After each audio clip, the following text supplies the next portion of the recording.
You hate it, you love it, you want to do it again, you want to give up, you don't want to start the next day. So that's why it's so special, is because it throws your mind into every single emotional drain that you could possibly put yourself through. So it's got to be tough. That's why it's so rewarding, and I think that's why people keep going back.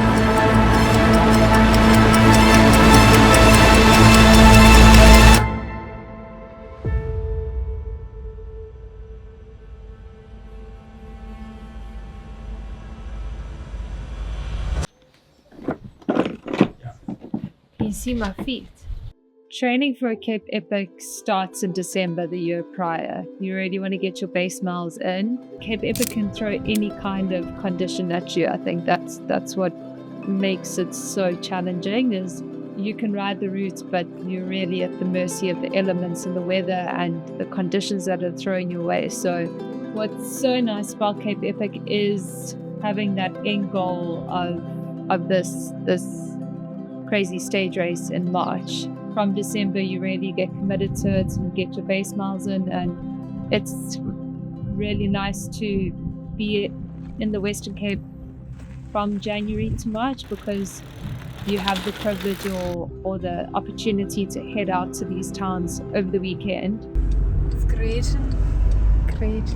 This weekend we're in Montague, and we've come up for 3 days just to ride the trails, get a feel for the terrain, and it's a beautiful place to be. It's super nice. I mean, it's like a holiday for us.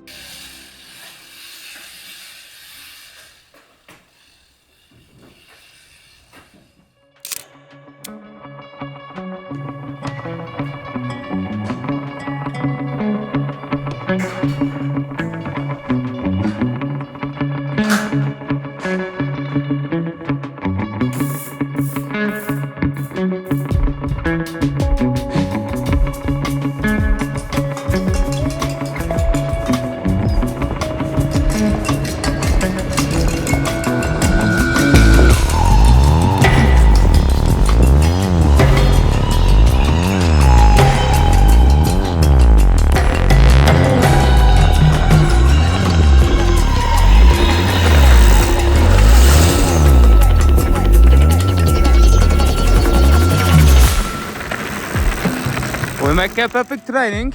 Montague, very nice. Very good. The terrain here in Montague is tough. It's flipping hot. We had just 41 degrees. I mean, our goal was to ride in the heat today, but it was 41 degrees nonetheless in the middle of the day. It was super rocky. There's Jeep track climbs, which are really nice, but then also there's a lot of sharp stones and sharp rocks where you have to be very careful with.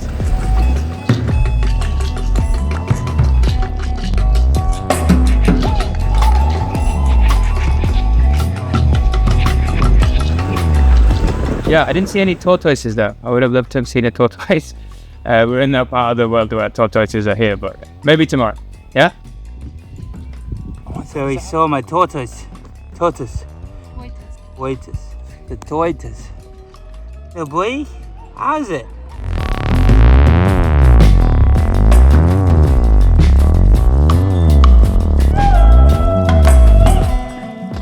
I think when you're training for a Cape Epic, we don't panic train for things. We if you're gonna do something like this, you do it properly. And then with us doing the entire Epic series this year, it's best that it's not best. It's we know we need to train. We know we need to work hard. We know we've both been in positions where we've been incredibly fit, and we know how that feels. You really have to put in so much of your time into training for an event like this, or events throughout the year. That's what makes you keen for it, the training and the hours on the bike, and to have the privilege of waking up and suffering at 5 a.m. in the morning every day it's a privilege, really. But it is flipping hard. It's 35 degrees in Stellies. Just rode Boschendal, did Inferno for the first time. That was tough. Super hard climb up there. I mean, when we ride it in Epic, it's going to be cooking. It's tough. You are tired constantly. You are hungry constantly. The feeling you get from being in the race and knowing you put all the training in to be there that's second to none.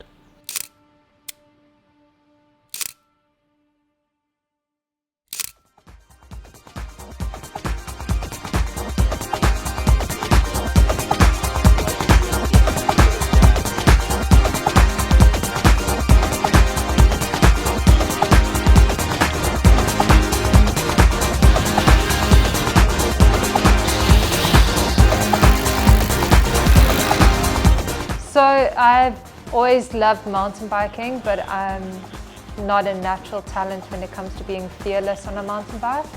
And what typically held me back is not having enough confidence in my skills or what I can do. So I noticed a skills coach, Eugene, through a friend. The thing that's stopping people from riding mountain bikes more isn't their fitness, it's their enjoyability on the trail. And the more skills you have, the more enjoyment you have on the trail. The more confidence you have in the bike, the more enjoyment you get out of your bike. You don't need to ride with any fear.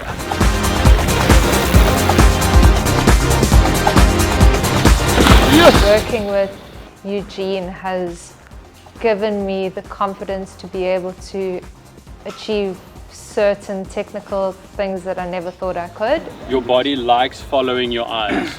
So as you keep the eyes up a bit further, the body follows it through a switchback. Makes a big difference on a switchback.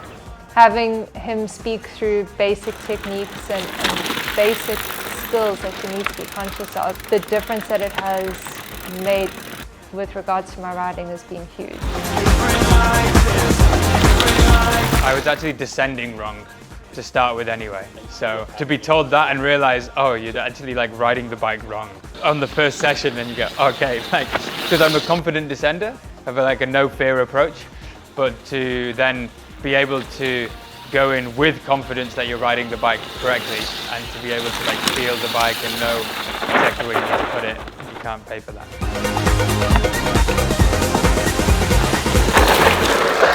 Hola, ¿qué tal? Such a diss.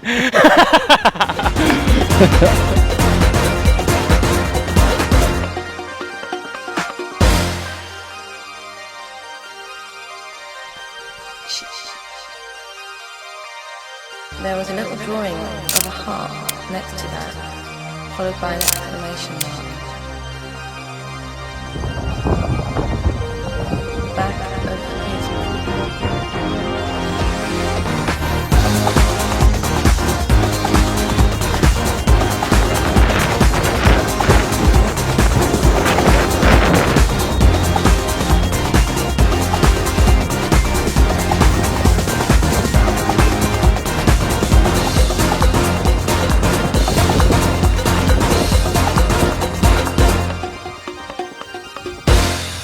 How's Jess's epic training going? I think it's definitely up to scratch. I think she can start resting now. Tapering. How's your epic training going? As a supporter? You're talking to? Oh, okay. My epic training or support training? Your epic support training. I think it's, well, I don't know. You guys need to rate it. I think it's going pretty well. Thank you. Yeah. If only you could ride with us. Just a few Ks. No. We're talking about the support now. I'm Gavin Wilkinson, Jessica's dad, Isaac's father-in-law, and I am partially a team sponsor to the Team Wilkinson Wilkinson. What have I ridden with the Team Wilkinson Wilkinson? I've ridden races with Jess. So I've done Wahoo to Wales with Jess, I've done Joburg to Sea with Jess, Standert to Sea with Jess, a couple of road races, 94.7. Yeah, we've ticked off a few races. So my Cape Epic came very quickly. It's on the spot sort of spur decision at a time when cycling wasn't as recognised or as popular as it is now. And I just completed a Standert to Sea, and a friend of mine said, would you be keen? And then pressure got mounted up and I was like, yeah, why not? Let's do it. So 2010 was the first epic, and then it got into my blood and into my psyche. I loved it, every minute of it. I wanted to ride my bike more and more afterwards. Every year we were lined up literally as we finished. As you know, the very next day the entries open, and we were hot on about 7 screens open on our laptops and entered for the next 2 to get us the Amawabesi. So I did 3, 10, 11 and 12, 2010, 2011, 2012. I think the sheer fact that you finish something so tough, yet so exhilarating and so rewarding that you just want to keep going back for it time and time again. As tough as it was, you finished with a massive smile on your face, realizing that, shit, I want to do that again.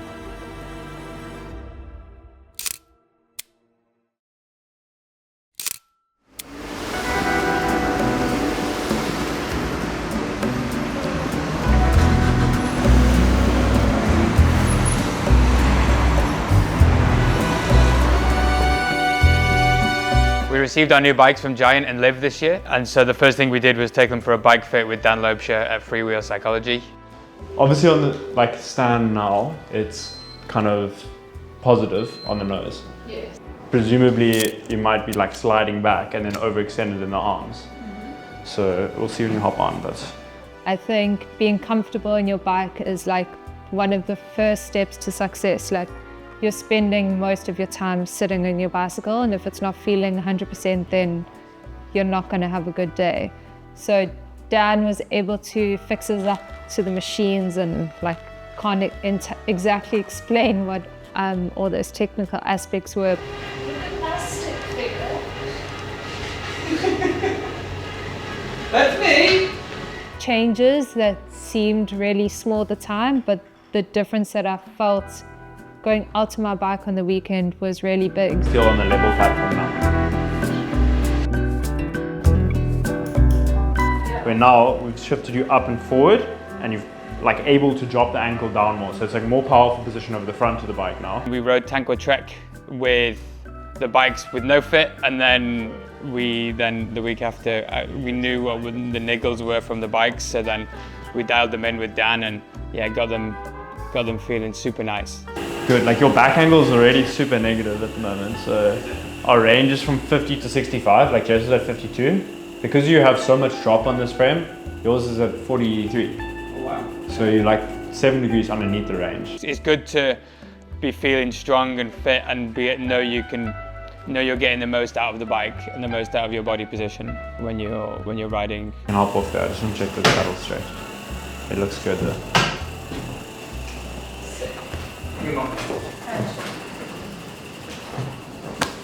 So I must pull chest. We have to do that.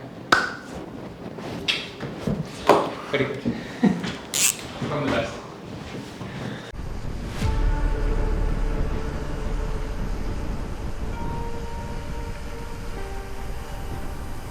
I think everything goes into training for a Cape Epic. You direct your entire life for 3 months into working towards this huge event. Early morning training rides, especially with a full time, with working a lot. Scary to think that it's around the corner. It felt like it was 3 months ago, just yesterday. I'm really looking forward to it. I'm excited. All the feels. We both love racing, and to be able to both be in the middle of a race together, suffering together and just enjoying Cape Epic. Like last year was my first, and yeah, it makes you want to come back every year, and to be able to come back again this year and with my wife is, that's amazing. There is no experience or race that feels the same as Cape Epic, and just testing or seeing where all this training has led us to. Like, head first towards the start line now. We've done everything we can. We can't prepare anymore. All we can do is sleep, recover, taper, and just be prepared. I can't wait to be able to head out onto the trail and leave everything that we have out there. All we can do now is recover, and then, we're ready. Full gas.